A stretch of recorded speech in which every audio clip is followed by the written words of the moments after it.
Assalamualaikum warahmatullahi wabarakatuh. Mari kita mulai. Bismillahirrahmanirrahim. Ada pertanyaan dari brosurnya Ustaz Ghazali? Dalam Al-Quran surat Luqman ayat 22 yang sebagian artinya buhul tali yang kukuh atau yang kokoh, artinya apa Ustaz? Dibaca saja ayatnya. Surat Luqman ayat 22. Wa may yuslim wajhahu ilallahi wa huwa muhsinun faqad istamsaka bil urwatil wusqa wa ilallahi aqibatul umur. Dan barang siapa yang menyerahkan dirinya kepada Allah sedang dia orang yang berbuat kebaikan, maka sesungguhnya ia telah berpegang kepada buhul tali yang kokoh, dan hanya kepada Allah lah kesudahan segala urusan. Yang dimaksud buhul tali yang kokoh itu adalah tali yang sangat kuat, yang tidak akan terputus.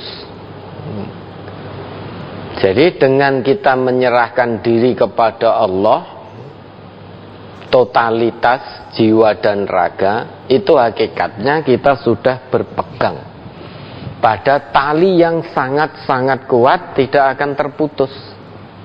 Lawang pegangan kita Allah. Ya, beda dengan orang-orang yang tidak beriman, tidak meyakini Allah. Maka pegangannya tidak kuat. Coba ayat 21-nya, Ustaz.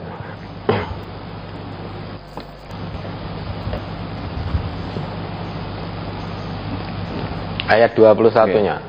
Wa idza qila lahum ittabi'u ma anzalallahu qalu bal nattabi'u ma wajadna 'alaihi aba'ana awalau kana syaitanu yad'uhum ila 'adzabis sa'ir.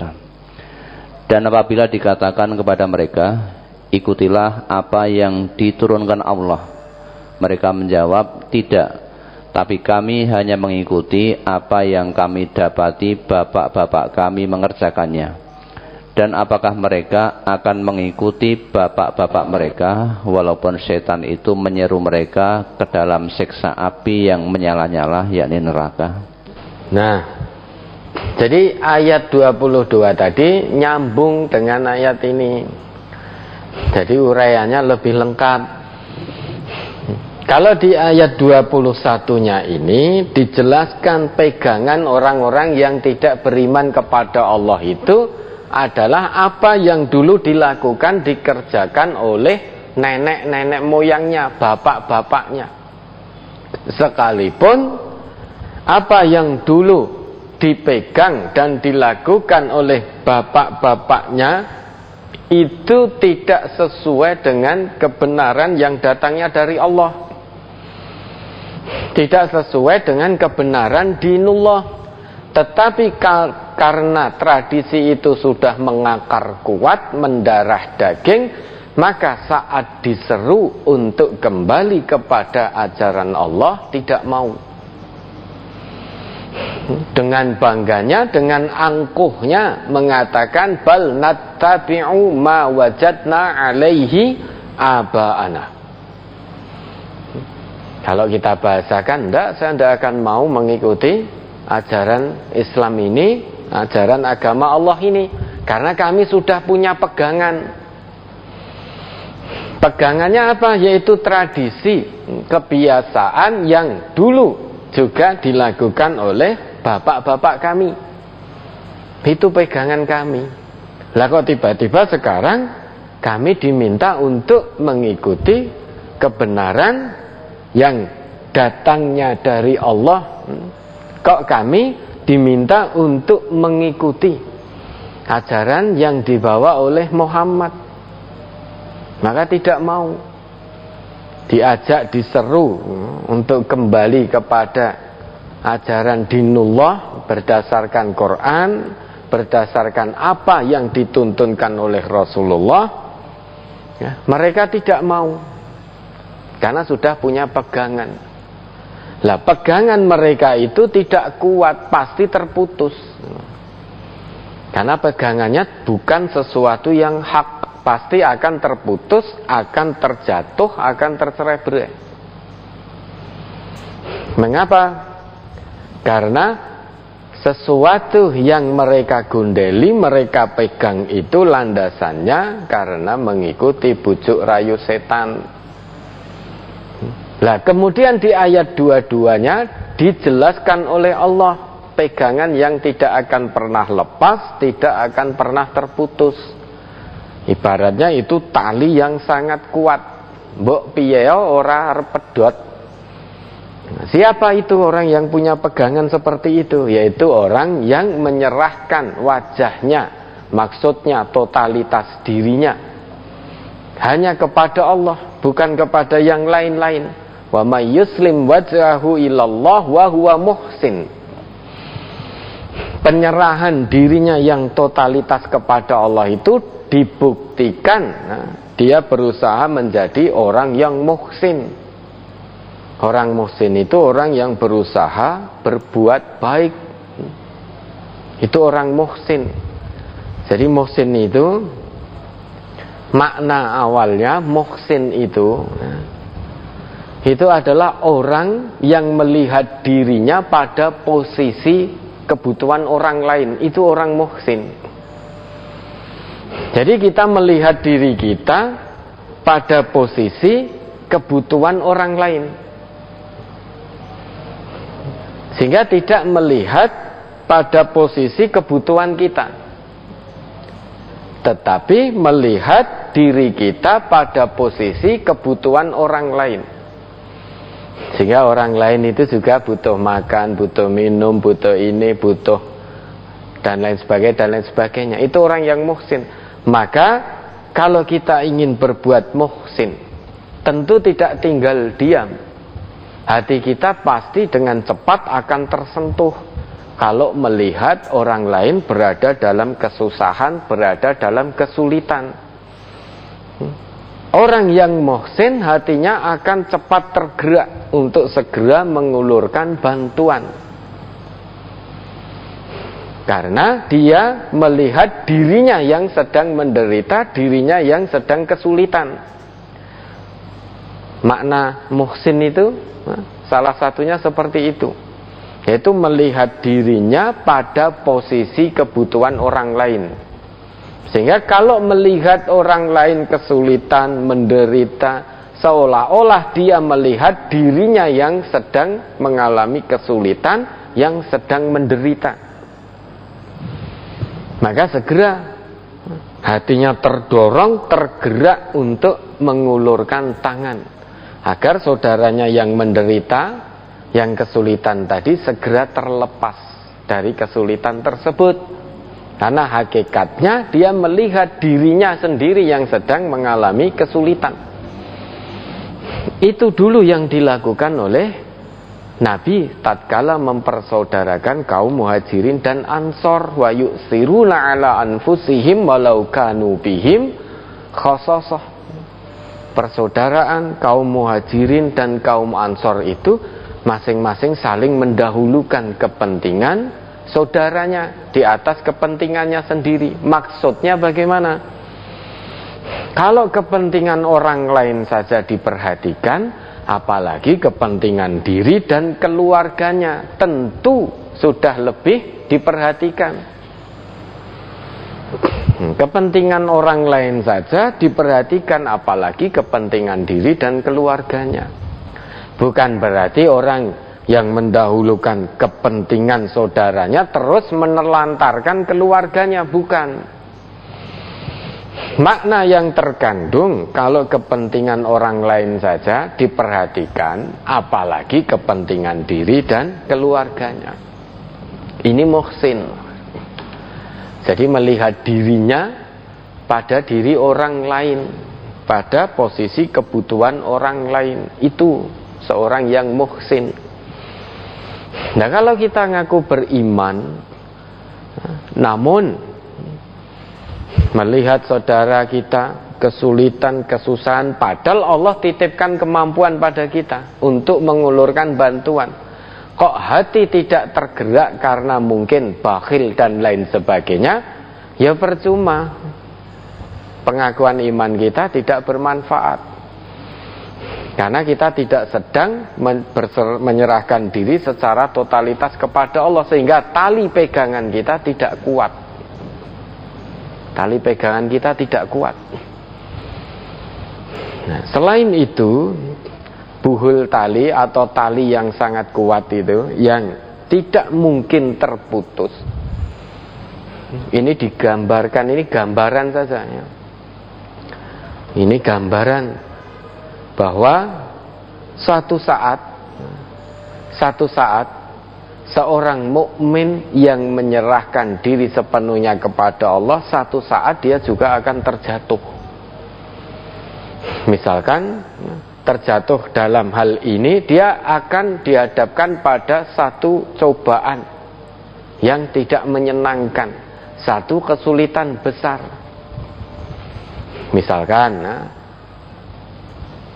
awalnya punya usaha yang lancar, pekerjaan yang mapan, namun satu saat bisa jadi usahanya menjadi bangkrut karena ditipu orang. Pekerjaan yang tadinya mapan, kemudian kebetulan dia diputus hubungan kerja sehingga tidak punya pekerjaan. Nah, bangkrutnya usaha, di PHK-nya dia dari tempat kerja, itu merupakan satu kesulitan yang besar bagi dirinya. Bisa jadi dia terjatuh. Namun ketika dia jatuh tersebut, tetap dia akan bisa bangkit dalam waktu yang tidak lama. Mengapa demikian? Karena pegangannya sangat kuat, talinya sangat kuat. Sebagaimana tali timba yang kita turunkan ke dalam sumur untuk mengambil air. Kalau kita pegang erat-erat, timba itu akan turun ke dalam. Kemudian setelah itu timba tersebut akan terangkat naik lagi selama tidak kita lepaskan tali pegangan dalam timba tersebut. Kalau kita lepaskan, ya sudah, timbanya tidak akan bisa naik. Nah, begitu pula seorang yang memang sudah menyerahkan diri sepenuhnya, jiwa dan raganya kepada Allah, di saat dia menghadapi cobaan, kesulitan yang besar dalam hidupnya, dia tidak akan terlepas. Suatu saat dia bisa terjatuh, namun tidak akan terjerumus. Dia akan segera bangkit karena punya pegangan yang kuat itu, dan tidak melepaskan genggamannya, tangannya dari tali tersebut, yaitu agama Allah. Tidak melepaskan. Meskipun diuji dengan ujian yang bertubi-tubi, dia tetap dalam keimanan kepada Allah, tetap dalam kemantapan hati, jiwa raga tunduk kepada Allah. Sehingga diuji dengan yang tidak menyenangkan, kok terus putus asa kepada Allah, terus gresulo, terus meninggalkan Allah. Tidak. Kalau itu yang dilakukan, berarti dia hanya akan menggenggam buhul yang kuat itu saat senang saja. Sedang saat ditimpa kesusahan, ya sudah, dia lepaskan. Maka sekuat apapun talinya, kalau pegangan kita tidak kuat, maka juga akan terlepas.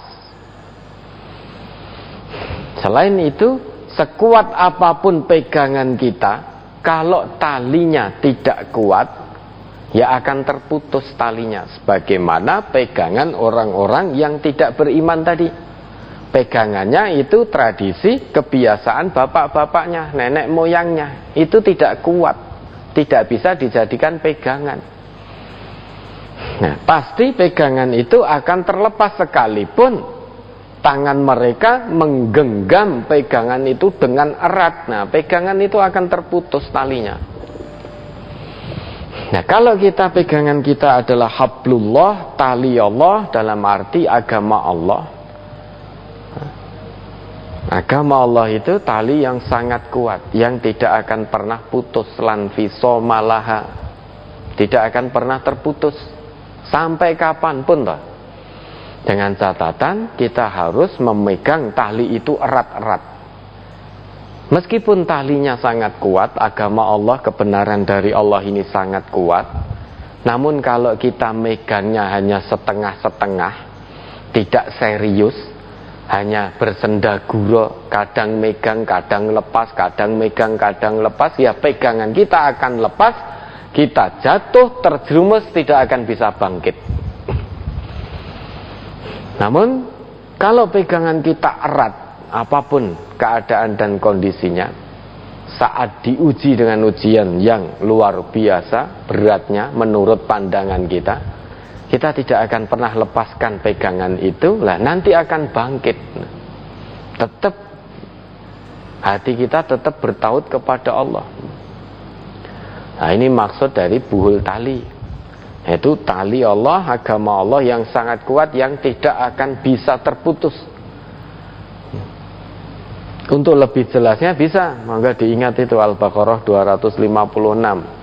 La ikraha fiddin qad tabayyana ar-rusydu minal ghayy. Faman yu'min billah wa yakfur bit-taghut faqad istamsaka bil urwatil wuthqa lan fisama laha. Surat Al-Baqarah ayat 256. La ikraha fiddin qad tabayyana ar-rusydu minal ghayy faman yakfur bit-taghuti wa yu'min billahi faqad istamsaka bil urwatil wuthqa lan fisama laha wallahu sami'un alim. Tidak ada paksaan untuk memasuki agama Islam. Sesungguhnya telah jelas jalan yang benar daripada jalan yang sesat. Karena itu, barang siapa yang ingkar kepada tauhid dan beriman kepada Allah, maka sesungguhnya ia telah berpegang kepada buhul tali yang amat kuat yang tidak akan putus, dan Allah Maha mendengar lagi Maha mengetahui. Ya kan?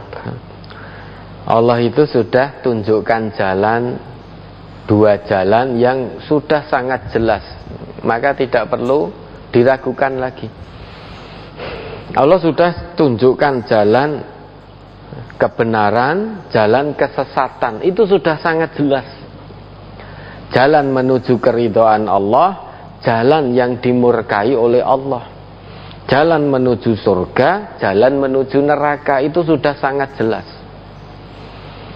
Maka bagi orang yang fitrahnya jalan, setelah tampak bagi dirinya mana jalan selamat, mana jalan sesat, mana jalan surga, mana jalan neraka, tentu dia akan memilih dan menempuh jalan surga itu. Tidak hanya memilih tok, tetapi berusaha setelah memilih, kemudian berusaha meniti jalan tersebut, jalan keselamatan menuju keridhaan Allah. Nek mung milih tok, kalau hanya milih, oh ini jalan selamat, ini jalan sesat, ini jalan surga, ini jalan neraka, sudah saya milih jalan surga saja. Namun tidak mau berusaha meniti jalan tersebut, ya percuma, tidak akan sampai. Wong hanya milih. Ini sama dengan kita hanya ngaku iman tok, ngaku Islam tok. Saya Islam, saya beriman pada Allah. Lesan kita ngaku begitu, milih itu sudah milih. Namun tidak diikuti dengan usaha membuktikan keislaman dan keimanannya. Ya percuma, tidak akan sampai. Wong jalan kebenarannya tidak dititi, hanya dipilih saja. Nah, salah satu bukti bahwa kita betul-betul milih jalan yang benar, itu langsung dibuktikan dengan kita mengingkari tauhid. Tidak mengikuti tauhid. Lah, apa itu tauhid? Umar Ibnul Khattab dalam tafsir Ibnu Katsir disebutkan di situ bahwa Umar Ibnul Khattab mendefinisikan tauhid itu sebagai asyaiton, sebagai setan. Adapun Ibnul Qayyim itu menyebutkan tauhid itu kullu ma tajawaza bihil abdu haddah min ma'budin au matbu'in au muta'in. Yang namanya tauhid itu segala apa yang hamba itu melampaui batasnya. Setiap hal yang melampaui batas itu disebut oleh Ibnul Qayyim sebagai tauhid. Min ma'bud, dari sesembahan, au matbu'in, dari yang diikuti, au muta'in, atau yang ditaati. Jadi semua hal yang menyimpang dari kebenaran agama itu tauhid. Bisa jadi kita tidak menyembah berhala, namun kita mengikuti seseorang dengan cara membabi buta. Sekalipun orang yang kita ikuti itu mengajak kita menuju kesesatan, namun dengan mantap hati tetap kita ikuti. Padahal apa yang dilakukan, apa yang disampaikan, apa yang menjadi ajakannya itu betul-betul tidak sesuai dengan Quran, tidak sesuai dengan sunnah. Kemudian kita mengikuti dengan membabi buta, hanya gara-gara mungkin orang itu tokoh terpandang dan lain sebagainya, dan lain sebagainya. Sebagaimana dulu yang dilakukan oleh ahlul kitab, orang-orang Yahudi, orang-orang Nasrani, membabi buta, mengikuti ulama-ulama mereka, mengikuti rahib-rahib mereka, pendeta-pendeta mereka tanpa dalil-dalil yang hak. Jadi mengikuti wis pokoknya nek kuwi keluar dari ulama-ulamanya, dari orang-orang yang dianggap tokoh, dari rahib-rahibnya, wis melu, mbuh salah mbuh bener, pokoknya melu. Nah, dari sini sebagai bukti bahwa kita betul-betul memilih jalan kebenaran dan ada usaha untuk meniti jalan tersebut, maka dibuktikan dulu kita mengingkari tauhid. Setelah itu wa yu'min billah, terus senantiasa beriman kepada Allah dalam kondisi apapun. Imannya kepada Allah tidak musiman, jadi terus berkesinambungan. Fi'ilnya fi'il mudhari itu terus berkesinambungan, yufidul istimror. Jadi imannya tidak musiman. Nek musiman saat seneng iman, saat seneng taat, melakukan apa yang menjadi perintah Allah dengan khusyuk, tenanan. Saat susah lupa dengan Allah, atau saat susah dekat sekali kepada Allah, kemudian lepas dari kesusahan jadi jauh dengan Allah. Nah, itu berarti imannya musiman. Nah, kalau iman musiman begitu, temporal, sesuai keadaan, maka sejatinya dia tidak sedang berpegang pada buhul tali yang sangat kuat. Hanya orang yang senantiasa kontinu dalam keimanannya, apapun keadaannya, hanya orang tersebut yang berpegang pada tali yang sangat kuat, lan fisomalaha, yang tidak akan pernah putus. Talinya tidak akan pernah putus selamanya. Wong ini hablullah, tali Allah. Sampai hari kiamat, tali Allah ini tidak akan pernah putus, kebenaran agama Allah ini. Yang putus bisa jadi pegangan kita, karena sengaja memutus, melepaskan pegangan, bosen ngene ra itu, ngono ra itu, sehingga bosen berpegangan pada tali yang sangat kuat ini, bosen. Wes akhirnya diculke lah, culke weh, lebih memilih pada kehidupan dunia, ya sengsara akhirnya. Nah, maka kita sebagai hamba Allah yang beriman, kita telah mengaku beriman soalnya. Maka konsekuensinya mari kita pegang tali Allah ini dengan erat. apapun yang terjadi, kadang kita terpuruk, kadang kita terjatuh, kadang kita sakit, namun jangan sampai lepas pegangan kita terhadap tali yang sangat kuat ini. Kalau kita lepas, maka kesudahannya sengsara dunia, sengsara akhirat. Kalau terus kita pegang, boleh sengsara, kemudian nanti pasti bahagia dunia, bahagia akhirat. Karena kita terpuruk, mengalami kesulitan, mengalami kesusahan. Kalau kita pegang terus tali tersebut, Allah akan turunkan pertolongannya. Selama kita masih berpegang erat pada tali yang sangat kuat itu.